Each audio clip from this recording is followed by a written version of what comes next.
Well, hey there, guys. Just thought I'd talk to you a little bit this morning. This is Don with Pa's Garden Journal. A couple things going on as we've been wrapping it all up. I wanted to share a few things with you this morning. But well, you see my girls out here running around behind me. I decided to let them come on outside and get away from the hen house and plunder through the leaves and the pine straw and stuff that's just accumulating on the ground. Let's see if I can move over. You see them back there behind me. There you go. And of course, we're getting feathers everywhere, and they've gone into molting season.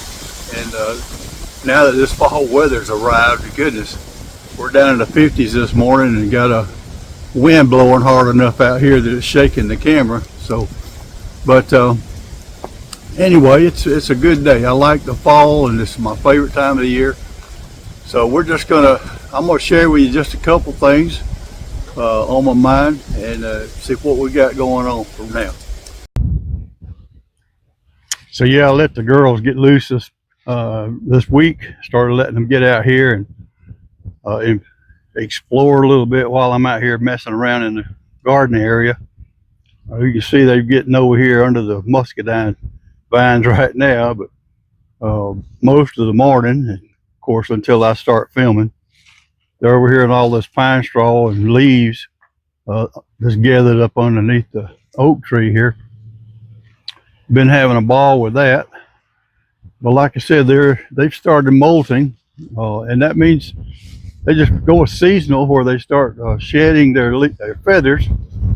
Can't tell too much about it right here now, but I've abandoned the chicken tractor for now and just let them come on out here and have a good time just running around. So anyway, molting time is when they start shedding their feathers, and they slow down on egg production. Noticed that right off already. I was getting 6 a day, and now I think I got 4 yesterday. So they pretty well stay the course on what they're doing. And but anyway, that's kind of where we are with the hens. They're having a good time exploring and running around, that's for sure.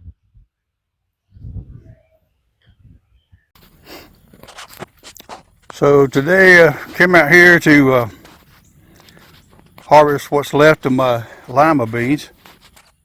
I've done one harvest on them already, so I'm doing picking. So I'm out here today to wrap these up.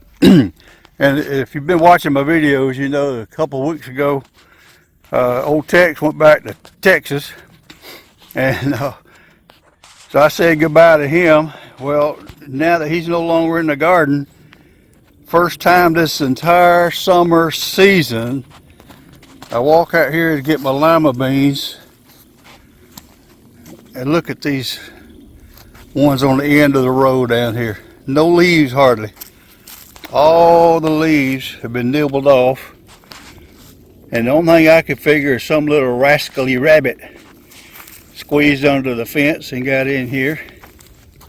So Tex, I guess you were doing a good job there, buddy. I kind of thought you were just kind of hanging out talking to the women or something, but look at here. I can tell you left 2 weeks ago and already I got a problem. I'm just glad this is the end of the season and I'm pulling things up right now today. So hang in there with me. We are still working hard even though the season is closing. One thing I'd like to share with you, nobody asked, I know, but how did I get all this love for gardening and all that? I guess it's in my blood. And I'm real big on family genealogy and things of that nature. And keeping up with my family but my grandparents, my grandfathers on both sides of the family, my dad's dad and my mom's dad, were both farmers back in the 40s and 50s. And in fact, my great grandfather was as well, but he, on my mother's side, he broke that mold and got out of farming. He was sharecropping and all that as a young boy, but he got out of that. And down in Jefferson County, Georgia, where he was raised, He became very prominent businessman and had a little grocery store, country store, and he became very prominent. And he was part of the Jefferson County EMC when they started that. So he was very instrumental to get electricity run through the rural communities there in Jefferson County. But yeah, the farming, he always did do the farming, always did the gardens. And of course, his son, my grandfather, ended up doing the same type thing. He was a farmer. He also, as he got older, but here's a good picture of him, which I happen to have. I don't know, I just researched it, I found it. My grandfather and his wife, my grandmother, plowing a field one day by a mule, and they just stopped and posed for this picture. Take a look at this. I love this picture.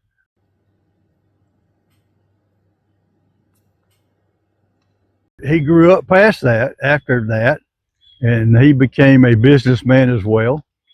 Ran the little store that his father had started, and then he also became a Pentecostal preacher in the area. And he preached all over the county, all over the southeast, and he'd do the back in the 40s and 50s, he would do the old tent revivals and travel around, and I've heard it said from several sources, on those country dirt roads when he had a tent revival, folks would be lined up for miles to come hear him preach. And I tell you what, that's quite a legacy. And he did help start a church there in Glasscock County in that same area. So real proud of him. And but anyway, what's that got to do with farming? Well, he was farming and he got out of that and went into other things. But that love for digging in the dirt, being around the dirt, he and his wife both always had a garden, always had flower beds, and worked real hard at that. And that's kind of where I'm at. My mother was the same way, his daughter. She absolutely loved her flowers, worked in them all the time, and had beautiful flowers. And I'm still trying to get flower beds like she always had. But anyway, that's just part of my legacy and why I feel like I like doing this kind of stuff.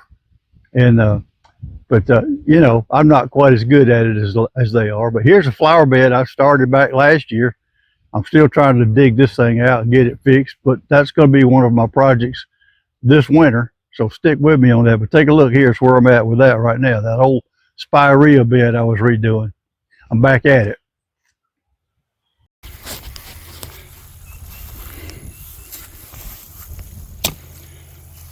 Today I'm back to working on the spirea bed. I'm back here in the behind it. Got these Bradford pear trees I cut down that are beasts, and they've come back up during the winter, fall and winter since last year. Just had two of them, and there's the fate that lies waiting. I've just got this one cut down. Wasn't too bad, but got one more to go, and then I'll expand this bed. Well, that's another day in the life, if you will. A lot of things still going on around here, and like I said, the gardening season is pretty well wrapped up.